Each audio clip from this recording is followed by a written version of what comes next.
peu justifier son existence, un tout petit peu. Je me sens extraordinairement intimidée.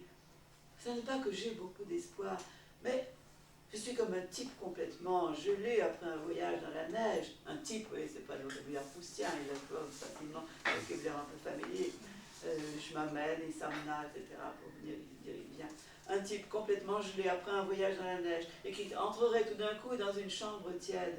Je pense qu'il resterait immobile près de la porte encore froid et que de lents frissons parcourraient tout son corps. Je ne relis pas l'anglais parce que j'ai un cheveu dans la bouche. Est-ce que je ne pourrais pas essayer? Naturellement, il ne s'agirait pas d'un air de musique, mais est-ce que je ne pourrais pas, dans un autre genre, il faudrait que ce soit un livre, c'est rien faire d'autre, mais pas un livre d'histoire. L'histoire, ça parle de ce qui a existé. Jamais un existant ne peut justifier l'existence d'un autre existant. M. de Rolbon, c'était une fausse route qui se disait. Mon erreur, c'était de vouloir ressusciter M. de Rolbon. Une autre espèce de livre, je ne sais pas très bien laquelle, mais il faudrait qu'on devine, derrière les mots imprimés, derrière les pages, quelque chose qui n'existerait pas, qui serait au-dessus de l'existence. Une histoire, par exemple, comme il ne peut pas en arriver, une aventure. Aventure, ça veut dire en latin, c'est qui advient, qui peut arriver. Il faudrait qu'elle soit belle et dure comme l'acier, comme le cercle, et qu'elle fasse honte aux gens de leur existence. Je m'en vais, je me sens vague, je n'ose pas prendre la décision. Si j'étais sûre d'avoir du talent. Mais jamais, jamais je n'ai rien écrit de ce genre, des articles historiques, oui, et encore, un livre, un roman. Et il y aurait des gens qui liraient ce roman et qui diraient, c'est Antoine Roquentin qui l'a écrit, c'était un type roux qui traînait dans les cafés, comme ça. Et qui penserait à ma vie comme je pense à celle de cette négresse, comme à quelque chose de précieux et d'à moitié légendaire. C'est ce qu'il est devenu, ça, 100 ans. Un livre, naturellement, ça ne serait d'abord qu'un travail ennuyeux et fatigant, ça ne m'empêcherait pas d'exister, de sentir que j'existe. Mais il viendrait bien un moment où le livre serait écrit, ce serait derrière moi, et je pense qu'un peu de sa clarté tomberait sur mon passé. Oui, c'est assez curieux de voir comme c'est écrit, tantôt le style carrément prosaïque, familier, parlé, et puis brusquement une lumière poétique. Sartre adorait la poésie, adorait écrire et adorait les mots. Il se force à être familier, à être un peu grossier, à être un peu vulgaire, par timidité, comme il dit, et aussi pour ne pas sacraliser la fonction littéraire, car il y a encore bien des salauds qui écrivent pour être connus, pour être élus, pour avoir leur nom dans les journaux, pour passer à la télévision. On peut sacraliser la littérature, et c'est une précaution à prendre. Ce n'est pas le passe-partout, ce n'est pas le remède universel écrit. Ça dépend comment on écrit, ça dépend comment on pense pendant qu'on écrit, comment on se sent quand on écrit. Et Sartre, je trouve assez touchant parce que c'est son premier livre qu'il exprime cette hésitation, cette ces précautions avant de se lancer dans l'aventure. Et il reviendra là-dessus, je vais vous dire, dans les mots, où il sera beaucoup plus sévère avec lui-même.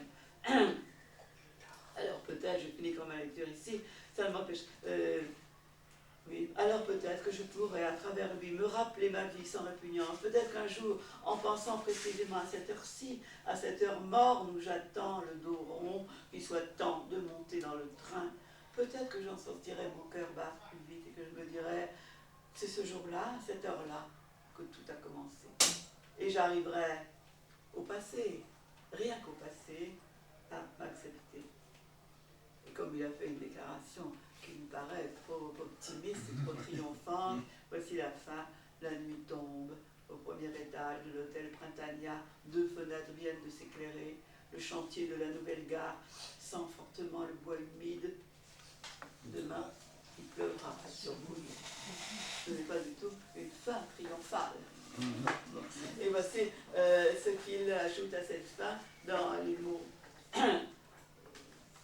jugeant son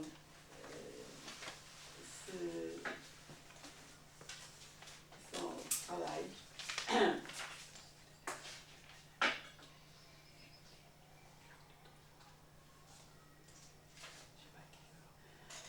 Je confondis les choses avec leur nom. C'est page 210 dans le livre. C'est croire. J'avais la berlue. Peut-être me tournait, je sais pas. Tant qu'elle dura, je me tins pour tirer d'affaire. Je réussis à 30 ans ce beau coup d'écrire dans la nausée. Bien sincèrement, on peut le croire. Ce n'est pas de mauvaise foi, mais l'existence injustifiée, saumâtre de mes congénères et mettre la mienne hors de cause. J'étais Roquentin. Je montrais en lui, sans complaisance, la trame de ma vie. En même temps, j'étais moi, l'élu, analyste des enfers, photo microscope de verre et d'acier, penché sur mes propres sirops protoplasmiques. Plus tard, je posais gaiement que l'homme est impossible. Impossible, moi-même, je ne différais des autres que par le seul mandat de manifester cette impossibilité, qui du coup se transfigurait, devenait ma possibilité la plus intime, l'objet de ma mission, le tremplin de ma gloire. J'étais prisonnier de ces évidences, mais je ne les voyais pas, je voyais le monde à travers elles, truqué jusqu'à l'os et mystifié. J'écrivais joyeusement sur notre malheureuse condition. Ce joyeusement est juste. Je trouve que ce livre n'est pas triste, contrairement à ce que vous dites. C'est un livre qui fait rire, qui est tonique, parce qu'il est plein d'humour. Constamment, Sartre se regarde et dit « Mais qu'est-ce que je suis en train de dire ?» J'étais Roquentin. Dogmatique, je doutais de tout, sauf d'être l'élu du doute. Je rétablissais d'une main ce que je détruisais de l'autre, et je tenais l'inquiétude pour la garantie de ma sécurité. J'étais heureux. J'ai changé. Je raconterai plus tard, ça c'est de 1964, je crois, l'autre est en 1938, comment j'ai fait l'apprentissage de la violence, découvert ma laideur, il revient 2 ou 3 fois, non, 2 fois en tout cas, qui fut pendant longtemps mon principe négatif. La chaux-vive où l'enfant merveilleux s'est dissous. Par quelle raison je fus amené à penser systématiquement contre moi-même, penser contre moi-même. C'est ce qu'il fait en face de l'autodidacte qui lui dit pourtant « J'aimerais tous les hommes, je suis socialiste ». Sartre aimait les hommes, enfin, ils auraient pu les aimer, en tout cas, il était de gauche. Il aurait pu approuver les déclarations politiques de l'autodidacte. Non, il le tourne en ridicule.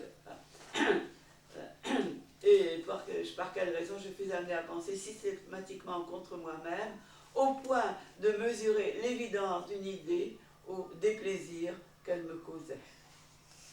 C'est bien, voilà, l'athéisme. Ah oui, je lis la suite quand même.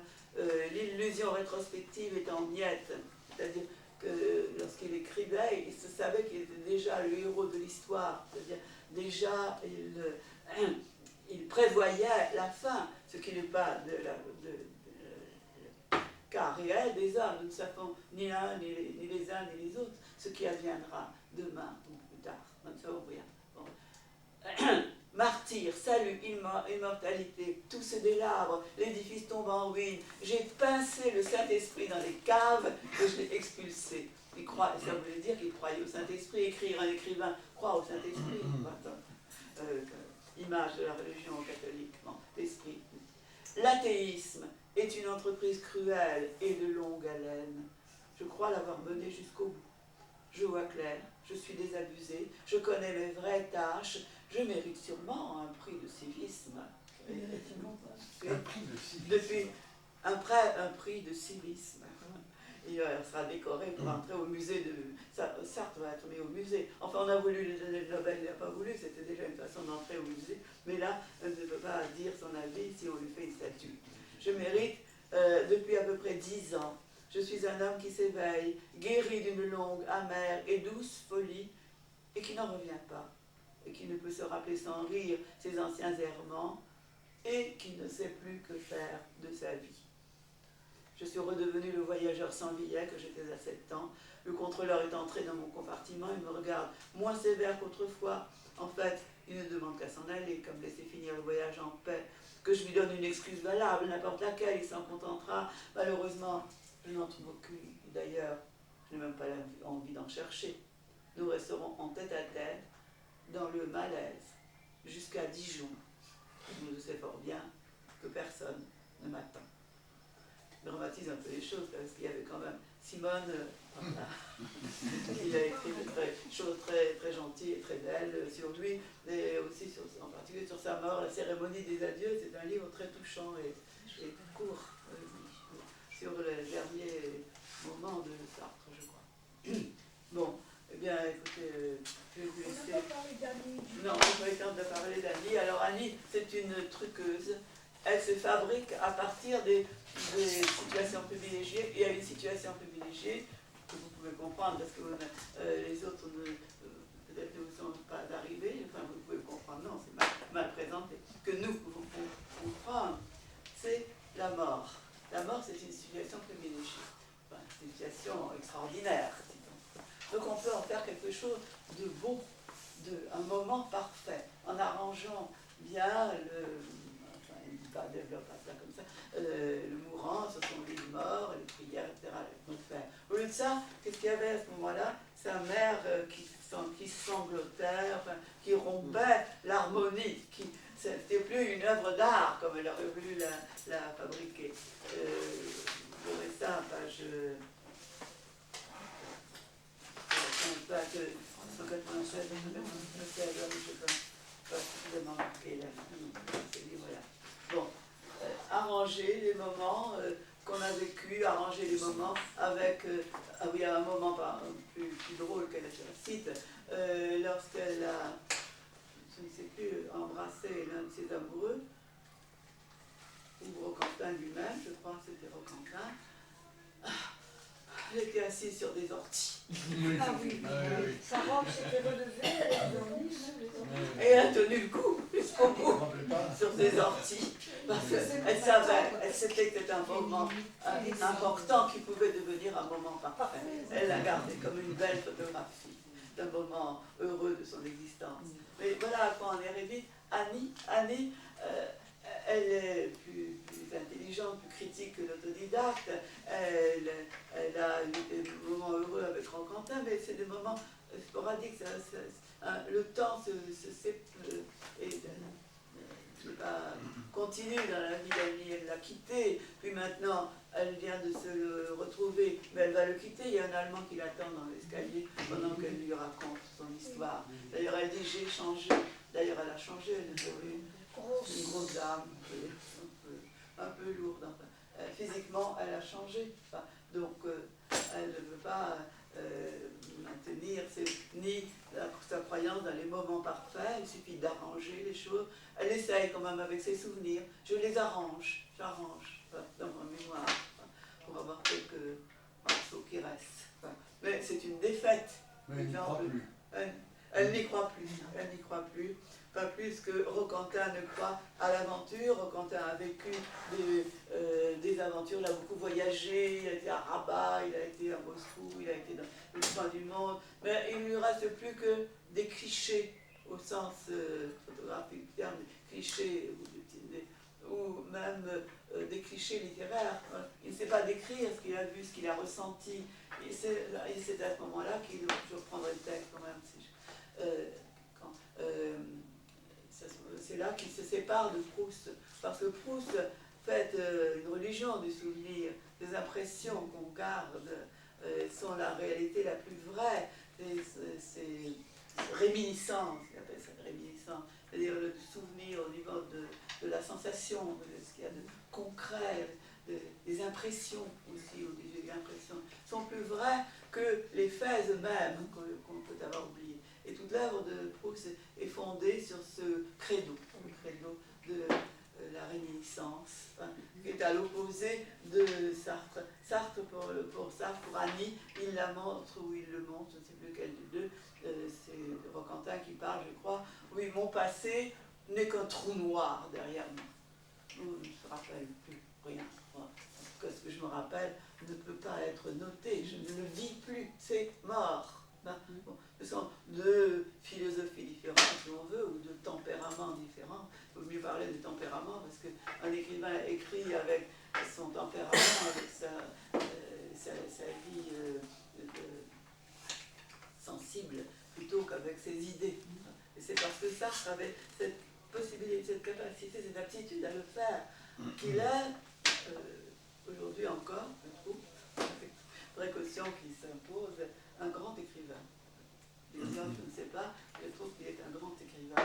De relire, de lire, approfondir. Je ne referai pas plus de silence parce que ça deviendrait. Déjà aujourd'hui c'était limite. Bon. Ah oui, oui. Bien recentrer tout ensemble. Oui, bon. Synthétiser. Oui, tâchez de lire. La plaisanterie. La plaisanterie, ça ne plaisante pas, c'est si drôle que ça. C'est pas drôle. Tu m'as dit que j'avais aimé ce livre. C'est un de mes livres préférés. C'est ton livre préféré? J'adore, moi. Maintenant que tu reviennes alors pour discuter sans l'appareil photo. Sans caméra. Ah oui? Ah oui.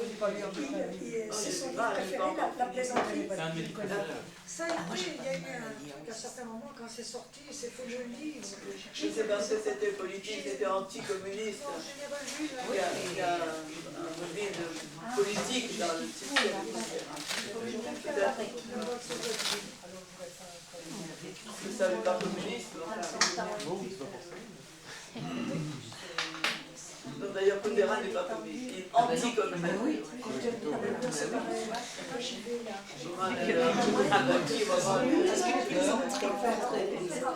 Le régime communiste.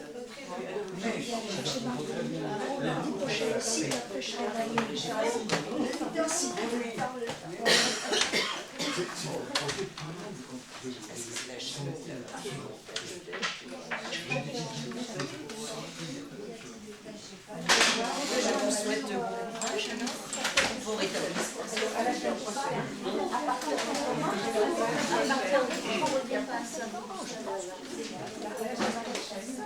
Je vous laisserai un peu de temps pour avoir des nouvelles. Vous restez pas ici après l'opération.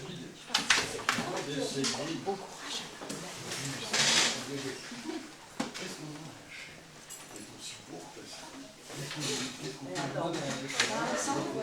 Si vous voulez.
Et puis oui,